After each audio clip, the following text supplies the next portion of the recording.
What I love about GMS 23 is that there's so much you can learn from everybody who's here, both speaker and attendees. The biggest success factor within growth marketing is the idea that failing actually means learning. From all the mistakes that you might make, you will actually become a better experimenter. It really takes a team effort to drive a very strong and efficient CRO program. You get a really high caliber of attendees as well as incredible speakers, and it's so carefully curated.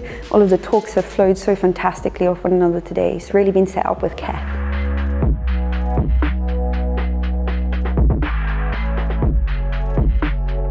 We're in a new market reality, and so as optimizers we need to adopt a new mindset to be successful, and that's really about learning to use kind of the dynamic nature of the environment we're in to be successful. If you don't understand what matters to your customer, then you're just guessing and you're just throwing things against the wall. What is special about GMS is really the atmosphere. I think that's made up by having such a diverse big audience, but also such a diverse range of speakers.